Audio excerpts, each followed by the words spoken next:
De dormir entre cucarachas a construir la vida de sus sueños, la historia de Mr. Steven. Hay personas que nacen con oportunidades y otras que tienen que construirlas desde cero. Esta es la historia de Steven Tangarife Caicedo, mejor conocido como Mr. Steven, uno de los creadores de contenido más grandes de Latinoamérica. Pero antes de las mansiones, los contratos millonarios y los viajes por el mundo, hubo una época en la que ni siquiera tenía una cama donde dormir. Steven nació el 19 de abril del año 2000 en Cali, Colombia. Su infancia estuvo marcada por las dificultades económicas. La situación era tan complicada que cuando tenía apenas 6 años, su familia viajó a Venezuela buscando una oportunidad para empezar de nuevo. Pero la realidad fue mucho más dura de lo que imaginaron. No tenían dinero para rentar una habitación. Durante un tiempo tuvieron que dormir en una iglesia, acostados sobre el suelo. Y cuando llegaba la noche, comenzó una batalla que Steven jamás olvidará. Las cucarachas caminaban por encima de ellos mientras intentaban dormir. Aquella experiencia quedó grabada para siempre en su memoria. Con el tiempo, su madre decidió regresar a Cali. No tenían una casa estable y constantemente tenían que mudarse de un lugar a otro. Sin embargo, gracias al esfuerzo de su mamá y el apoyo de su padrino, lograron construir una pequeña vivienda, pero por primera vez sentían que tenían un hogar. Mientras crecía, Steven encontró una pasión que cambiaría su vida para siempre: los videojuegos. Y aunque muchos lo veían como una simple distracción, para él era mucho más que eso. Era una oportunidad,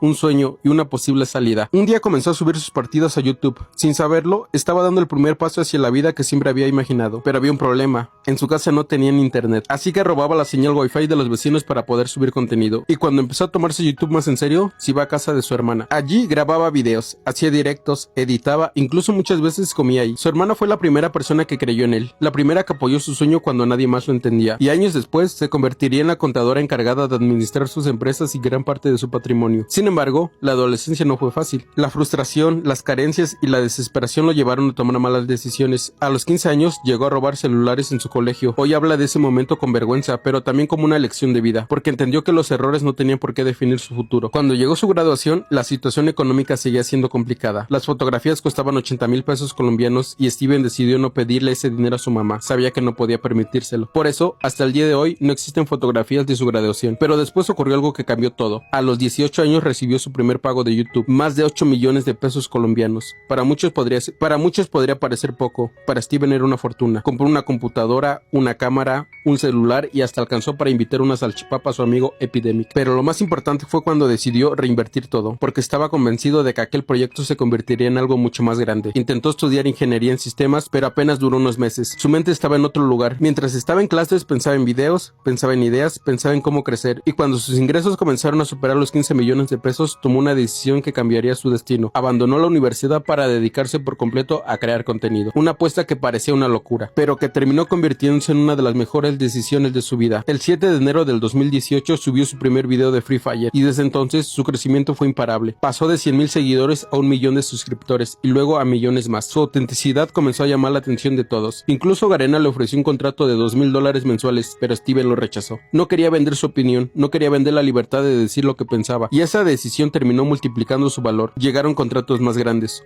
$8,000, $15,000, hasta que hizo historia al convertirse en uno de los primeros streamers latinoamericanos en firmar un contrato con salario fijo de $85,000 mensuales. Y entonces llegó el momento que más había esperado: le compró una casa a su mamá. La mujer que había luchado durante años para sacar adelante a sus hijos, la mujer que durmió en iglesias, que soportó carencias, que nunca dejó de creer, hoy vive sin deudas. Hoy vive sin deudas, sin preocupaciones y con la tranquilidad de saber que todo sacrificio valió la pena, porque el niño que dormía en el suelo entre cucarachas terminó construyendo la vida de sus sueños. Y quizás esa sea la enseñanza más grande de esta historia, que a veces las personas que parecen más locas son las que terminan cambiando su destino, porque mientras todos veían a un niño perdiendo el tiempo jugando videojuegos, Steven veía algo que nadie más podía ver: su futuro.